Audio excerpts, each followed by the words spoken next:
அனைவருக்கும் அன்பின் வாழ்த்துக்கள். இந்த உலகம் பிக் பேங்கினால் உருவானது இல்லை. ஆதியாகமம் 1ஆம் அதிகாரத்தில் கூறப்பட்டுள்ளது போல் தேவன் உலகத்தை சிருஷ்டித்தார்.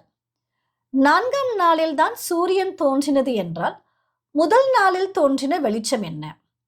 இது போன்ற பல்வேறு அறிவியல் சார்ந்த கேள்விகள் நம்மிடையே உண்டு. அதற்கான ஒரு சிறிய விளக்கத்தை இன்னையோட லிட்டில் ஃபேக்டில் பார்க்கலாம். பிக் பேங் என்றால் என்ன? இந்த பிரபஞ்சம் அணுவை விட சிறிய அளவிலான, ஆனால் வெப்பமும் அடர்த்தியும் ஹீட் அண்ட் டென்சிட்டி அதிகம் கொண்ட ஒரு சிங்குலாரிட்டி புள்ளியிலிருந்து தொடங்கியது. சுமார் 13.8 பில்லியன் வருடங்களுக்கு முன்பதாக இந்த புள்ளி திடீரென விரிவடைய தொடங்கியது. இது விரிவடைய தொடங்கினதுதான் இந்த பிரபஞ்சத்தின் பிறப்பு. இந்த பிரபஞ்சம் விரிவடைய குளிர்வடைந்து அதோடைய ஆற்றல் சேஞ்சஸ் எல்லாம் நடந்து புரோட்டான், நியூட்ரான் இதெல்லாம் உருவாகி நிறைய கெமிக்கல் ப்ராசஸ்க்கெல்லாம் அப்புறமாக இந்த பிரபஞ்சம் உருவானது. இதுதான் இந்த பிக் பேங் தியரியோட ஒரு ஷார்ட் வெர்ஷன்.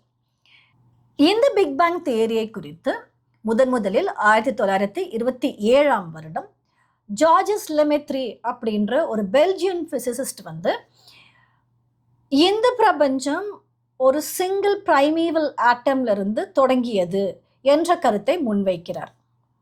இவரை தொடர்ந்து 1929ஆம் வருடம் எட்வின் ஹபிள் அப்படின்றவர் இந்த கேலக்சிஸ் எல்லாம் ஒன்றை விட்டு ஒன்று நகர்ந்து செல்கின்றன, இந்த கேலக்சிஸ் மட்டும் நகர்ந்து செல்லவில்லை, அவைகள் பூமியிலிருந்தும் நகர்ந்து சென்று கொண்டிருக்கின்றன அப்படின்ற ஒரு கருத்தை முன்வைத்து அதற்கான சான்றுகளை எல்லாம் கொடுத்து நிரூபிக்கிறார்.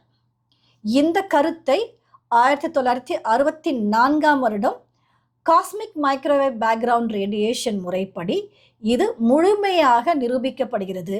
இதை எல்லாரும் ஏற்றுக்கொள்கிறார்கள். அது ஏற்றுக்கொள்ளப்படத்தக்க ஒரு தியரியும் கூட. இது இந்த பிரபஞ்சத்தை குறித்து. இப்ப நாம இந்த பூமியின் உருவாக்கத்தை குறித்து காணலாம். இந்த பூமி, இந்த சூரிய குடும்பத்தில் உள்ள இந்த பூமி உருவான விதத்தை குறித்து நாம் தெரிந்து கொள்வதற்கு உதவியா இருக்கும் தியரிஸ் நெபுலர் ஹைப்போதீசிஸ் தியரி. இதற்கு சப்போர்ட்டா இருக்கிறது கோர் அக்ரீஷன். நெபுலர் ஹைப்போதீசிஸ் தியரி படி விண்வெளியில் இருந்த மாசுக்களும் தாது பொருட்களும் ஒன்று சேர்ந்து கோர் அக்ரீஷன் முறையில் ஃபார்ம் ஆனது தான் இந்த பூமி. இந்த பூமி இது மாதிரி உருவானது ஒரு ஸ்லோ ப்ராசஸ், மெதுவாக படிப்படியாகத்தான் உருவானது அப்படின்றதான் இந்த ரெண்டு தியரிஸுமே நமக்கு முன்வைக்கும். இதுதான் மெயின் தியரி. இந்த பூமியின் உருவாக்கத்தை பற்றி மேலும் அதிகமான தகவல்களை கொடுத்தது ஐசக் நியூட்டன் வைல் அப்படின்றவர். இவருடைய தியரி படி, அதாவது அதை வைலியன் தியரி அல்லது கேனப்பி தியரி என்று அழைப்பார்கள். இந்த வைலியன் தியரி படி இந்த பூமி ஒரு காலத்தில் உஷ்ணமாக இருந்தது. அப்பொழுதிருந்த அந்த உஷ்ணத்தினால் தண்ணீரும் தாது பொருட்களும் வாயுக்களாக வெளியேற்றப்பட்டன, கேஷியஸ் ஃபார்ம்ல வெளியேற்றப்பட்டன. அப்படி வெளியேற்றப்பட்ட இந்த கேஷியஸ் ஸ்டேட்டஸ் பல மைல்கள் தூரத்திற்கு ஒரு மண்டலமாக உருவானது. எதுவும் ஊடுருவ முடியாத ஒரு மண்டலமாக உருவாகி இருந்தது. அதனால தான் அவரோட தியரியை கேனப்பி தியரி என்றும் அழைக்கிறார்கள். இப்படி உருவான இந்த வாயுக்கள் பூமி அதனுடைய அச்சில் இயங்கும் பொழுது, அதனுடைய ஆக்சிஸில் செயல்படும் பொழுது அதற்கு இணையாக இந்த வாயுக்களும் சுற்றி செயல்பட்டன. அதன் விளைவாக இந்த வாயுக்கள் பூமத்திய ரேகையின் மத்தியிலே ஒருமுகப்படுத்தப்படுகிறது. பூமி குளிர்ந்த பொழுது இவைகளும் குளிர்ந்து திடமாகவும் திரவமாகவும் மாறுகின்றன. லிக்விட் அண்ட் சாலிட் ஸ்டேட்டாக இது மாறுகிறது.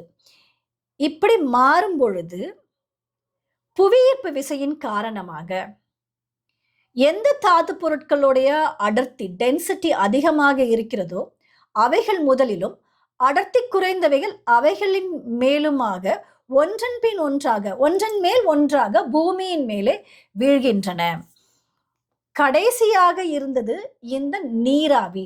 ஆனா இந்த நீராவி ஒரு வளையம் போன்று இன்றும் சனி கிரகத்துல எப்படி ஒரு வளையம் இருக்கிறதோ, சாட்டனோட ரிங் போலவே ஒரு நீராவி வளையம் பூமியை சுற்றி உருவாகி இருந்தது. இவர் மேலும் கூறினது என்னவென்றால், இது போன்று இந்த டென்சிட்டியை பேஸ் பண்ணி விழுந்ததுனால் அது மாதிரி ஒரு 7 அடுக்குகள் உருவாகி இருக்க வேண்டும் அப்படின்றது அவருடைய கருத்தாக இருந்தது. இந்த கருத்தை வைல் அவர்கள் முன்வைத்த பொழுது யாரும் அதை ஏற்றுக்கொள்ளவில்லை. அதாவது அறிவியலில் இதை ஏற்றுக்கொள்ளவில்லை. ஆனால் பூமியின் உட்பாறைகளை குறித்து ஆராய்ச்சி செய்த பொழுது, inner layers of the earth பற்றி ஆராய்ச்சி செய்த பொழுது அதில் 7 அடுக்குகளை இருப்பதை கண்டார்கள். இந்த 7 அடுக்குகளும் அதனுடைய அடர்த்தி காரணமாக டென்சிட்டியை பேஸ் பண்ணி தான் ஒன்றன் பின் ஒன்றாக இருந்தன என்பதை கண்ட பொழுது, இதை இவங்க எப்போ கண்டுபிடிக்கிறாங்கன்னா 19ஆம் நூற்றாண்டுக்கு பிறகுதான் இந்த inner layers of the earth குறித்த ஆராய்ச்சிகள் மேற்கொள்ளப்படுகின்றன. அதனால நீண்ட காலத்திற்கு பிறகு இவருடைய தியரி அறிவியலிலே ஏற்றுக்கொள்ளப்படுகிறது. இவ்வாறு தான் இந்த பூமி உருவானது.